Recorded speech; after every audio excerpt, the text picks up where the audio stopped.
Accident नंतर गेले 2 वर्षांनी माझ्या गावाकडच्या घरी आणि इतका इमोशनल मुमेंट. तर मी आहे दिव्या, एक स्पायनल कॉर्ड इंजुरी पेशंट जी उठते, शिकते आणि परिस्थितीशी लढते. रातल्याच रात्री ना पॅकिंग करून रेडी करून घेतली होती. नेक्स्ट डेला उठले, हेअर वॉश केला आणि विदाऊट जॅकेट हा वाला ड्रेस पहिले वेअर केला. नंतर मग लोशन वगैरे लावलं, मम्माने माझे केस सुकवले आणि मग नंतर मी वेअर केलं माझं जॅकेट, ज्याने माझा ड्रेस झाला कम्प्लीट. स्किनला प्रेप केलं टोनर बरोबर, त्यानंतर लावला लिप बाम आणि मी आज मॉइश्चरायझर स्किप केला आणि डायरेक्ट लावले डॉटिंकीची टिंटेड सनस्क्रीन जी देते माझ्या फेसला एकदम मस्त असा ग्लो, जे तुम्ही आधी बघितलं. नंतर हा व्हायरलवाला ब्लश लावला ज्याने थोडीशी माझी स्किन अजून क्यूट वाटत होती. त्याच्यानंतर माझं काजळ आणि मग माझा फेवरेटवाला मास्कचा मस्कारा जो मला खूप आवडतो. दोन्ही डोळ्यांचा तुम्ही डिफरन्स चेक करून घ्या. त्यानंतर माझे डोळे खूप सुंदर वाटतात आणि मला खूप आवडतात. आणि हा लिप कॉम्बो मला जरा जास्तच आवडायला लागला एवढ्यात, म्हणजे की मी ह्याच लिपस्टिकने लिप लाईन करून घेते. नंतर पिंकवाला शेड एकदम मिडलला लावून तोच थोडासा ब्लेंड करून घेते. ओके, सो हे सगळे प्रोडक्ट आणि माझा ड्रेस कम्युनिटी पोस्टला टॅग केलेला आहे. अच्छा, तर निघायला जरा उशीर झाल्यामुळे इतकं भयानक ऊन वाढलं होतं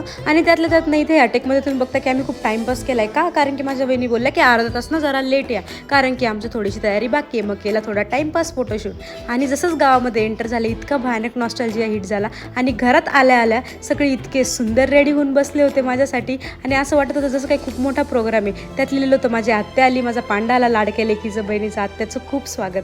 आणि तुम्ही इथं माझ्या डोळ्यांमध्ये माझ्या एक्सप्रेशनला बघून बघू शकता की मला नेमकं काय फील होत असेल.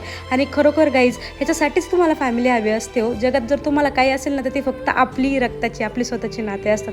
आणि यातच मला फील झालं की घरात आले मला फील झालं की फायनली व्हीलचेअरवर किंवा 4 खांद्यांवर यायच्या ऐवजी मी स्वतःच्या पायांवरती मी माझ्या स्वतःच्या घरामध्ये आले. आणि बस गाईज, यातच देवाने सगळं काही दिलं. त्यानंतर माझ्या बहिणींनी घातलं मला हार, जे खूप सरप्रायझिंग होतं.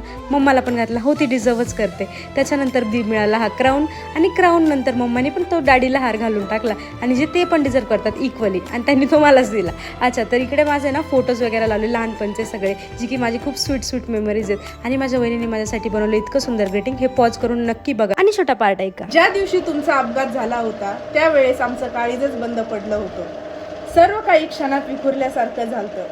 सगळं आठवलं की आजही श्वास कोंडतो. पण तुम्ही तर आमच्या वाघीण निघाल्यास. 2 वर्ष 730 दिवस.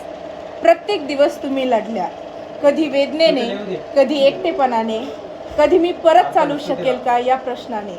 मग कट केला हा वेलकम बॅक वॉरियरवाला केक. हे एडिट करताना पण खूप इमोशनल फील होतंय. अच्छा, तर इकडे मुलांसोबत केली खूप जास्त मस्ती, त्यांना दिले गिफ्ट. ने केक करून आजूबाजूचे लोक पण भेटायला आले आणि जुन्या आठवणी आठवत आम्ही सगळेजण बसलो बाहेर अंगणात. मग केली फॅमिली प्रेयर आणि हॅपी ब्रदर्स डे बिलेटेडवाला केक कट केला सगळ्या भाऊ लोकांनी. आणि दिवसभराचा एन्जॉय, खूप सगळ्या गप्पा आणि माझ्या चेहऱ्याकडे बघून तुम्ही अंदाजा लावू शकता मी किती खुश आहे. बाय.